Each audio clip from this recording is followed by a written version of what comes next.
4 থেকে 5 দিনের মধ্যে নির্বাচনের তারিখ ঘোষণা হতে পারে এমন আলোচনায় বেশ সতর্ক রাজনৈতিক দলগুলো।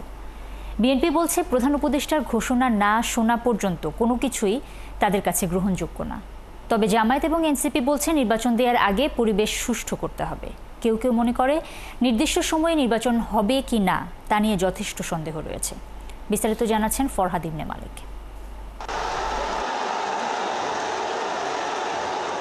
সাম্প্রতিক সময়ে নানা অস্থিরতা আর বিভিন্ন ইস্যু নিয়ে 3 ধাপে রাজনৈতিক দলগুলোর সাথে আলোচনা করেন প্রধান উপদেষ্টা ডক্টর মোহাম্মদ ইউনূস। আগামী 4-5 দিনের মধ্যে নির্বাচনের সুস্পষ্ট তারিখ সময় তিনি ঘোষণা করবেন।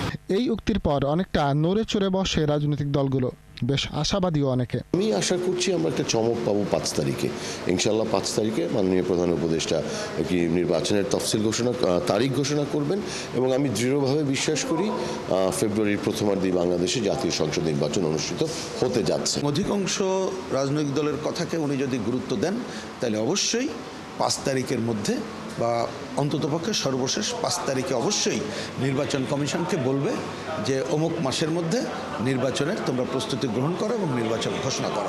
জামাত আর এনসিপির বক্তব্য কাছাকাছি। সুষ্ঠু পরিবেশ তৈরি করে নির্বাচন দিতে সরকার দায়বদ্ধ বলে মনে করে তারা। যতক্ষণ না পর্যন্ত গভর্নমেন্ট ডিক্লেয়ার না করবে বা টাইমলাইন না দেবে অথবা নির্বাচনে এজেন্ডা নিয়ে রাজনৈতিক দলের সাথে সংলাপ করে কোনো বিবৃতি না দেবে ততক্ষণ পর্যন্ত কোথায় কারা কি বললেন এটা কোনো ভিত্তি নেই। নির্বাচন আমরা চাই সংস্কার হতে হবে, বিচার দৃশ্যমান হতে হবে, সেই সাথে লেভেল প্লেইং ফিল্ড এনশিওর করতে হবে। এবারের নির্বাচনের পূর্বে সরকারের কিছু অবশ্য পালনীয় কর্তব্য আছে। জুলাই সনদ, জুলাই ঘোষণাপত্র, বিচার সংস্কারকে দৃশ্যমান করা এবং স্বাভাবিকভাবে নির্বাচনের জন্য একটা লেভেল প্লেইং ফিল্ড নিশ্চিত করা, মাঠ প্রশাসনের নিরপেক্ষতা এটি যেন বজায় থাকে সে বিষয়গুলোকে ঠিকঠাক রাখা। এই কর্তব্যগুলো সম্পন্ন হওয়ার আগে সরকার যদি নির্বাচনের ডেট ঘোষণা বা নির্বাচন কমিশন নির্বাচনের ডেট ঘোষণার দিকে অগ্রসর হয় সেক্ষেত্রে অবশ্যই আমাদের আপত্তির জায়গা থাকবে। অন্যদিকে খোদ 12 দলীয় জোটের সমন্বয়কে বলছেন তারিখ ঘোষণা হলেও নির্দিষ্ট সময়ে নির্বাচন হওয়া নিয়ে দেখা দিতে পারে সংশয়। আমি একজন রাজনৈতিক কর্মী হিসাবে আমার বিশ্বাস করতে কষ্ট হয় যে নির্বাচন যথাসময়ে অনুষ্ঠিত হবে, কারণ নির্বাচনকে প্রলম্বিত করার জন্য যে চক্রান্ত ষড়যন্ত্র চলছে সেটা এখনো থেমে নাই।